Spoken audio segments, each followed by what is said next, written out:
are thrilled to now have one of the co-anchors of the Motor Racing Network join us. That's Alex Hayden, fresh back from the Lady in Black, calling all the action of the Southern 500. Alex, thanks a lot for making time with us post-Labor Day weekend. No, Doug, I appreciate the invitation and the opportunity to be a part of things. Thanks for having me.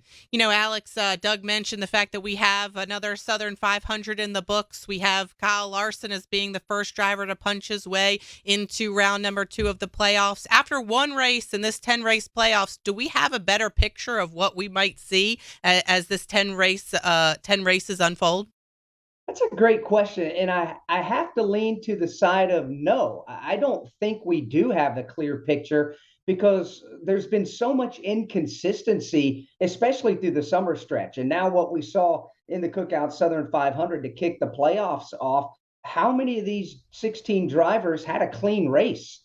And how many of those who did not have a clean race had self-inflicted problems, whether it be pit stop issues or drivers getting too close and flirting with the safer barrier and bouncing off of it and effectively ruining their race, getting mired back. So, no, I don't think we do have a clear picture right now.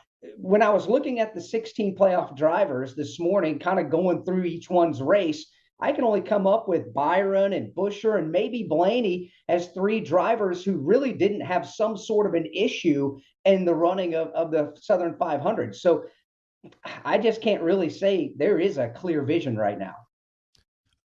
Okay, Alec, you brought up what I was wanting to talk about was, beating yourself. Do you think that beating yourself is being brought on by the pressure of this particular playoffs and starting it off like it did at Darlington? Because I didn't see this coming with this many mistakes by this caliber of teams.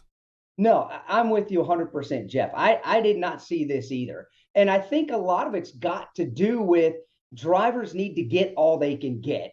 This next gen race car that we're racing has put the playing field a little bit closer together. I've never been one to say things are equal because I'm just not a believer in that, because we still have human beings that turn wrenches on these cars, human beings that make decisions about these cars, and human beings driving them. So there's no 2 human beings that I've ever come across that are just alike. So I think the gap is narrow. Now that means speeds are going to be very close as well. That to me says, okay, you better get all you can get on restarts and more importantly on pit road. And that's where we saw a lot of the problems, not just in the Cookout Southern 500, but a lot of the races this year. It's all come on restarts. You got to get all you can get to maintain track position. Once you get that, hanging on to track position becomes a problem. And with what we saw in the race last night, long green flag runs mean drivers have to execute perfectly getting on and off the pit lane. We know Ricky Stenhouse Jr. had the speeding penalty. Then the pit crews themselves under green flag conditions, they cannot afford to make mistakes. We saw a handful of mistakes last night. So I think it's a matter of the emphasis on how we race these races from green flag to checkered flag. The restarts and what happens on pit lane is crucial.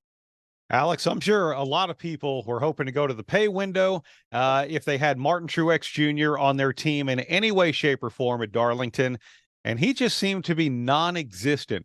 What happened to our regular season champion? And moving forward to Kansas, he's one of 5 drivers who has had a top 10 in the next-gen car there. What do we expect out of him? Is he still a big unknown?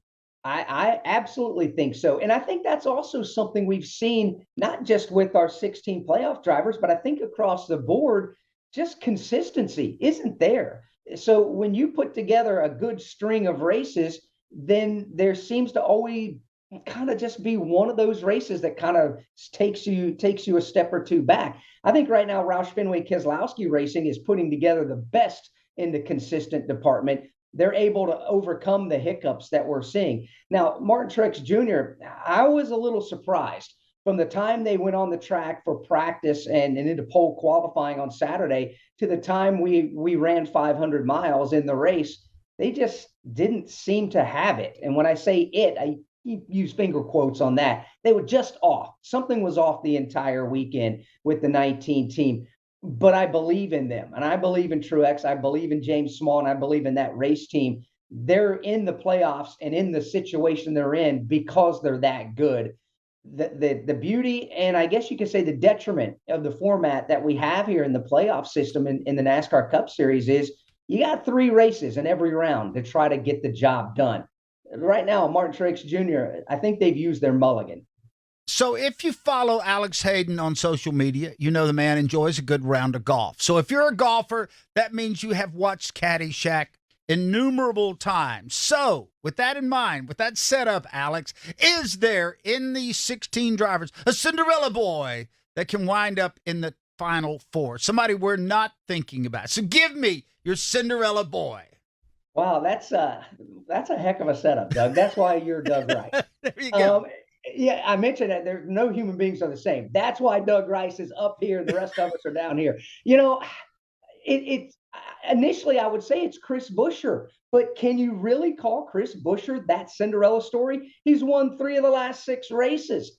I don't know if he's still that guy that's under the radar. I think Chris Buescher would have been that guy I would put in that position, but right now I think the Cinderella guy might very well be Bubba Wallace, because what they were able to do at Watkins Glen on a track that they just weren't good at, admittedly so, or I should say he wasn't that good at, they made something out of it. Yesterday in the Cookout Southern 500, they had a decent car to start with. Coming to the end of stage number 1 in the green and white checkered flag, he slides up the track, gets into Joey Logano, spins around. Suddenly they've given up a ton of track position. But that's why you race every single lap of every single race. And Bubba Wallace and Booty Barker, and I got to give a ton of credit to crew chief Robert Booty Barker. He was able to maintain the psychological part of it with his race car driver, Bubba Wallace. Hey, settle down. You're good. Our team's good. Sure, they had a hiccup on pit road. They had a couple of snafus, problems with the right front. They got the air hose caught up underneath the nose of the race car. But they were able to overcome that.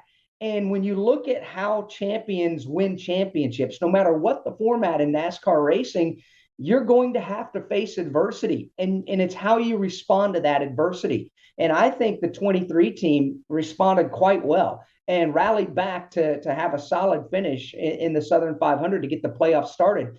We go to Kansas Speedway, a track he's got a ton of success at.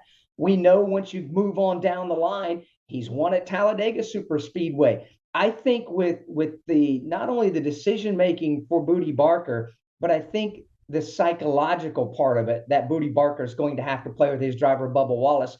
I think this team could be that Cinderella team that could make it to the championship 4. You know, this question kind of piggybacks off of that a little bit. There were so many storylines this season, Alex, where we would not have been able to guess or, you know, to put them on our bingo card, so to speak, as everybody likes to say. And one of those I think that's huge is the fact that the only 2 teams that have all of their drivers in the playoffs is 23XI and Trackhouse Racing.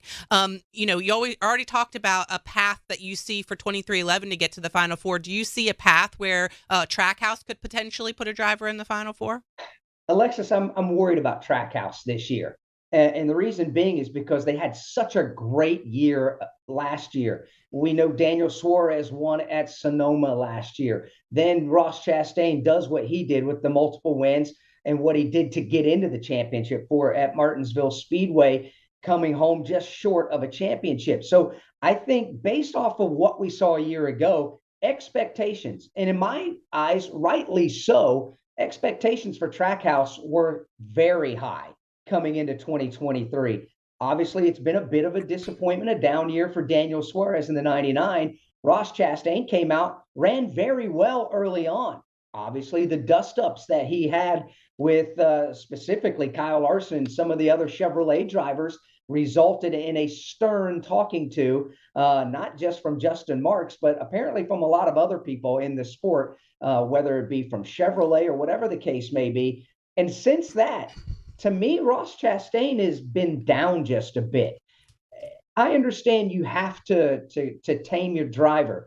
And if you think about it in horse racing vernacular, it's a lot easier to pull the reins back on somebody who wants to run, as opposed to having to go to the whip to make them go. But in this case, it almost seems like Ross Chastain has been driving since the talking to a little bit more cautious, maybe a little more timid, afraid of making mistakes. to me, Ross Chastain has not been Ross Chastain that's got him to this point in his career. And I will say this, though. They weren't good last night. They raced hard to stay on the tail end of the lead lap. Then a green flag cycle of pit stops put them a lap down. They got a break later on with a caution flag. And the way they were able to rally back, to me, Ross Chastain, in a nice way, made chicken salad out of the Cookout Southern 500 last night. To me, they got away with one. But Ross Chastain in the playoffs with Trackhouse, while they're good, and it wouldn't surprise me if they won a race or two here in the next 9, I'm just worried about that team right now. Thank you, Alex, for bailing me out. I misspoke there. Obviously, I meant 2311 in RFK racing, but yes, I definitely agree with everything you said about Ross Chastain. We all certainly see a way for RFK racing to get to the Final Four. I think they're going to be there. I'm starting to become a believer. Jeff? Well, the thing is, Alex, we keep talking about Cinderella stories and who's this and who's that.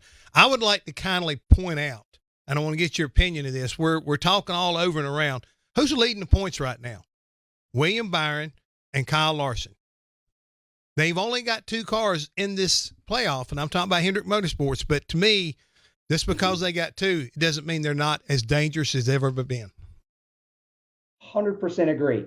I really do. And what would it be like if Hendrick Motorsports wasn't in the playoffs? I mean, it's just something that you just can't really wrap your mind around. And I'll be honest with you, with the success that William Byron's had at Darlington Raceway as of late, we know Kyle Larson's run at the front of the field quite a bit.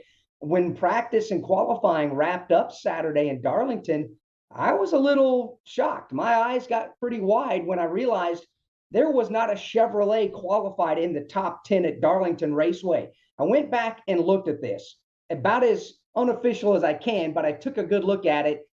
For the first time since 1982, we did not have a Chevrolet qualify inside the top 10 at Darlington.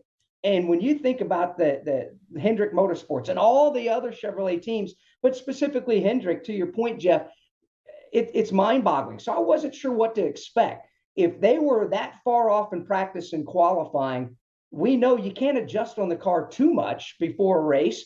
And what can you do during a race? Green flag pit stops mean you got to be quick. You can't really take your time like you can under a caution flag and make significant adjustments to your race car. So was the Hendrick duo in the playoffs, speaking of Larson and Byron, were they going to be in for a very long Cookout Southern 500? As it turns out, once the sun went down, the darkness set in, and we got all the lights working, we started to see that the Hendrick Chevrolets were good. And it wasn't just those 2. Alex Bowman, before he got in the dust up with Daniel Suarez, he had made his way into the top 10. And Chase Elliott was in the back half of the top 10 in and out throughout the race. So I think Hendrick Motorsports as a whole, but specifically the 2 drivers that are in the playoffs, and Larson and Byron, how can you count them out? They're going to make noise in a positive way, I think, each and every round. Alex, quick, you drive for show, you putt for dough. You the golfer, you know what I'm saying? Yes, sir. Alex, earlier we were talking about silly season, and to me, one of the fun side stories this time of year is what we might be looking about for our future. And I want to ask you about one in particular. Carson Hocevar got his second Cup start in the Southern 500. Finished 1 spot ahead of our regular season champion. How does he factor into the silly season? I would not be at all surprised if Carson Hocevar is not a full-time NASCAR Cup Series driver next year. There's some things floating around out there. I'm sure all of you have been hearing some of those rumors as well, but I was told by some specific folks that I have a lot of trust in that he may very well be a full-time Cup Series driver next year, with the fact that he may be going to one of the best teams in the sport after a year or 2. So I think there's some dominoes that are going to be falling. I think Carson Hocevar is a hot shoe. I really do. I think the young kid's got tons of personality, let alone the potential to drive a race car. I think he's the real deal and a great package. He still needs to mature in some aspects. We've seen him get frustrated on the racetrack and create some problems for himself and get mad, quite frankly, and take out some other drivers just because he got passed. So I think as he matures as a young man, he's going to continue to mature as a race car driver. I think Carson Hocevar is going to be a star in this sport for as long as he wants to be. All right, we appreciate Alex Hayden giving us his time today, the co-anchor of the Motor Racing Network. Before you go, one non-racing thing. I know you, like I, are a junior parrot head. Favorite Buffett song? You know, my favorite one is Tin Cup Chalice. It always has been, because I was lucky. My parents were both Jimmy Buffett parrot heads way back. I'm from the 70s. I'm a child of the 70s, and through the late 70s and through the 80s, that's what I grew up with. My first Buffett concert was at Minges Coliseum on the campus of East Carolina University back in 1986. And I've been to, I think 18 shows was my last count. I was trying to figure that up the other day. But Tin Cup Chalice paints the perfect picture of that lifestyle. And that's a similar lifestyle I have. I've been going to Key West for years, for decades. I've been going to Key West and spending time down there, obviously where Jimmy had a lot of his success and a lot of his inspiration. And a lot of his songs resonate with me and the way I live my life and some of the experiences I've been across. But Tin Cup Chalice is the one for me. With a tin cup for a chalice, fill it up with good red wine, and I'll be what? Oh, it's you know, you can take that line and go around.